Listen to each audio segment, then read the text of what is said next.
For more on the political debate over the war in Iran, we turn now to the analysis of Brooks and Capehart.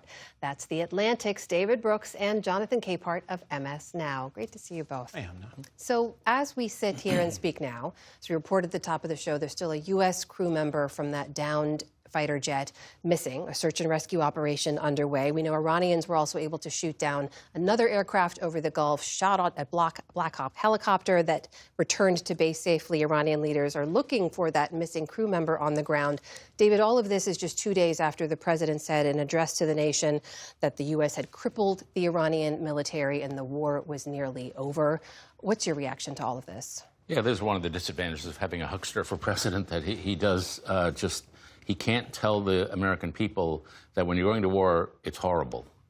And that Iran is a serious country that's been preparing for this for nearly half a century. And they're going to fight back. And they're going to make counter moves like this or like the Straits of Hormuz. To me, what happened, you know, I've been somewhat moderately hoping there'd be some positive outcome. And I think there has been some. We've had to go to the Middle East for almost every decade for the last 50 years because of radical Islam, which the Iranian regime typifies. But this is clearly the week when the costs of the war are so exponentially larger than the benefits of what we're getting in these marginal weeks. The cost to Russia is now getting all this revenue. Iran is getting all this revenue. The European economy and the world economies are in crisis. NATO is in shreds. And so the costs are just exorbitant now, not to mention the human suffering.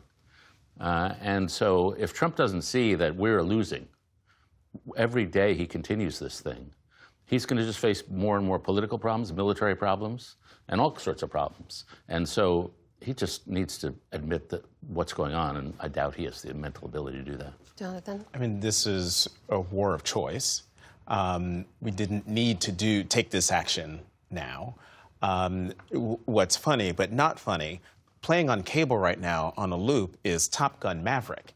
And if anyone has seen that movie, the whole plot is about a U.S. military operation deep inside Iran, and two fighter pilots have to eject out of their planes. I bring that up because there was more of a plan in the fictional plot of Top Gun Maverick than there appears to be in this very real, very live situation in the United States war with Iran. Look, I applaud the president for finally addressing the American people, but he is a month too late and told us nothing we had not already heard from him, from his administration, in various ways. What he should have done was told the American people really why we went, how we're getting out, and then spend more than half a phrase on the 13 service members who lost their lives in this war of choice, his choice. Yeah, David, to Jonathan's point here, that those 19 minutes that the president addressed the nation, right, said, this is why we're here, this is what we're there to do, there were some contradictory statements. There's negotiations ongoing, but we're going to bomb them back to the Stone Ages. We're winning, but there's still a lot of work to do. Did you get clarity on what the goal of this war is from that speech? I got reverse clarity. You know, if you go back to Trump's first book, The Art of the Deal, I don't know if it's his first book, that early book, The Art of the Deal, he would talk about how he tries to confuse everybody by multiple different options. And I say this, I try this, I do that, and it's all like a weave or a chaotic weave, as he would say. But when you're running a war, when you're asking people to risk their lives and in some cases lose their lives, you owe some clarity to the country. And you owe some clarity on the idea that this is what we're going to try to do. And if he had said, we're trying to make it impossible for Iran to be a regional power, that's a defined aim. I think it's a plausible aim. But when it shifts every day, you're not just confusing the Iranians. Can you imagine fighting in this war? And where you don't know what the president wants you to do or what the goal here is? It's a horrible position to put anybody in. What's your take on the speech? Well, I think I've said a lot about the speech. But again, it's a month too late, quite honestly. Meanwhile, of course, all of this was delivered against the backdrop of some very tough polls for the president. You've seen these. A new CNN poll this week showed that roughly 2/3 of Americans say that the president's policies have worsened economic conditions in the United States. And then there was this video I'm sure you saw. It was the president's remarks at a closed press event that was first posted, then later deleted from the White House YouTube account, in which he talks about some of his budget priorities. Take a listen. It's not possible for us to take care of daycare, Medicaid, Medicare, all these individual things.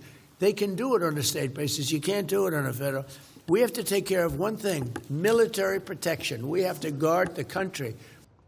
David, we just reported today that the defense budget request from the president is $1.5 trillion, one of the largest requests in modern history. What happened to the whole affordability message?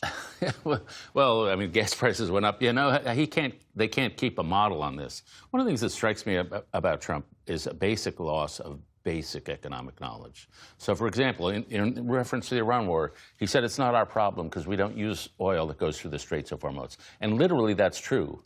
But what he does not seem to understand is that global energy markets are global markets. We have one global economy, and it raises prices here just as it does everywhere else around the world. It's not like we're not being heard. The second thing he doesn't understand, and he's not the first president to misunderstand this, is that you can't. It's very, very hard to create manufacturing jobs. He promised to create manufacturing jobs. We've lost 100,000. Joe Biden tried to create manufacturing jobs. I think 1 year, Joe Biden lost 200,000. This is a long-term trend. China has lost tens of millions of manufacturing jobs. As the economy moves forward, you lose manufacturing jobs. And the idea that the tariffs and the other things were going to restore manufacturing jobs without costing Americans money at the cash register, that was always a fantasy. And yet he's living in an economic model of, I don't know, 1942 or something like that. We live in a global economy, and he does not know how it works. And as a result, you get these policy failures. Jonathan, there is so much frustration out there, right, on the economy, on a lot of other issues. We saw a lot of that in the streets, in those massive No Kings protests that took place just a few days ago. Larger attendance this time than even last time they were held. The frustration is there. Are Democrats doing enough to tap into it, to mobilize that? I would think so. I mean, I don't know for sure. They better be. Look, I think this is the fourth No Kings rally, and as you pointed out, each rally has been bigger than the one that preceded it. This last one was the largest of all of them. Put aside whether Democrats are taking advantage of all this, what we're seeing on the streets of America are people who are angry and frustrated. Most of them are probably Democrats, but I wouldn't be surprised if there were some Republicans, if there were some people who voted for Trump who are not happy with the way he is conducting the economy, the war, the country. I mean, we're talking about a president who doesn't have any economic knowledge, or his economic knowledge sort of sits firmly in the 1980s. But you also have an administration that's filled with very rich people. Billionaires, people who are saying, one cabinet secretary said that all people needed to have was a piece of chicken, a piece of broccoli, a tortilla, and something else. You had the Commerce Secretary, who is a billionaire, say, if my mother-in-law didn't get her Medicaid check or Social Security check, she wouldn't complain. She would just wait. I'm sorry, you are living in a completely different world than the rest of America. And I think the president, by saying what he said there, doesn't quite understand the people in the country that he is running. Speaking of the members of his administration, we have now seen the second cabinet member fired in a month by the president. The Attorney General, Pam Bondi, is out after 14 months in office. There have been a few names already floated as possible replacements, including the EPA Administrator, Lee Zeldin, the U.S. Attorney in D.C., Jeanine Pirro, the Deputy Attorney General, Todd Blanche, Senators like Eric Schmidt and Mike Lee. David, what do you make of the decision to fire her, and who do you think replaces her? Our friend Ruth Marcus had a piece in the New Yorker today saying, of all the attorney generals in the history of America, she's the worst. And that's a very plausible argument can be made.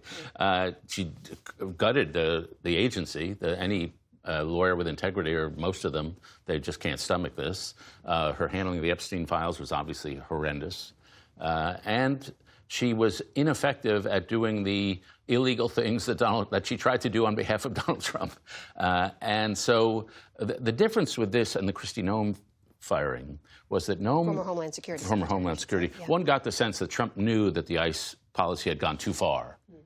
The Bondi fire, one has the sense he believes the Justice Department and the lawfare, the prosecuting political enemies, didn't go far enough. So one assumes that he's going to pick somebody who will go farther. And that's why I would love to see a Mike Lee, for example. He's an intelligent man with an independent career. I doubt we're going to see somebody like that. I think we will see somebody wholly owned by Donald Trump who will do whatever he wants, which is to further politicize the department. Okay, the one person who, I'm saying it here right now, who will not be the next Attorney General of the United States is Jeanine Pirro. I mean, why do you say that? Famously, the famous adage is, you know, a prosecutor can indict a ham sandwich. She literally could not indict a guy who threw a sandwich, wasn't ham, I think it was salami or something, at a federal officer. Could not indict that person. So no, she shouldn't be Attorney General. My money is on Deputy Attorney General, now acting Attorney General Todd Blanche. Really? I don't know if he can actually get there because of legal things, but he is exactly who David is talking about. Someone who is a wholly owned person. He was the president's personal attorney through all of those, his legal fights when he was no longer president, including the one where Donald Trump got convicted.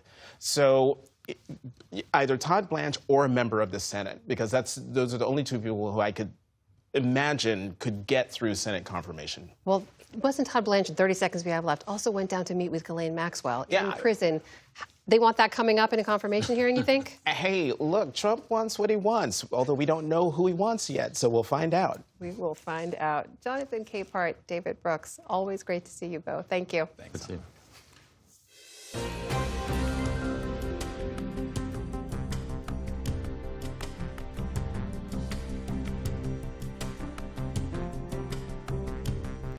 Support journalism you trust. Support PBS News.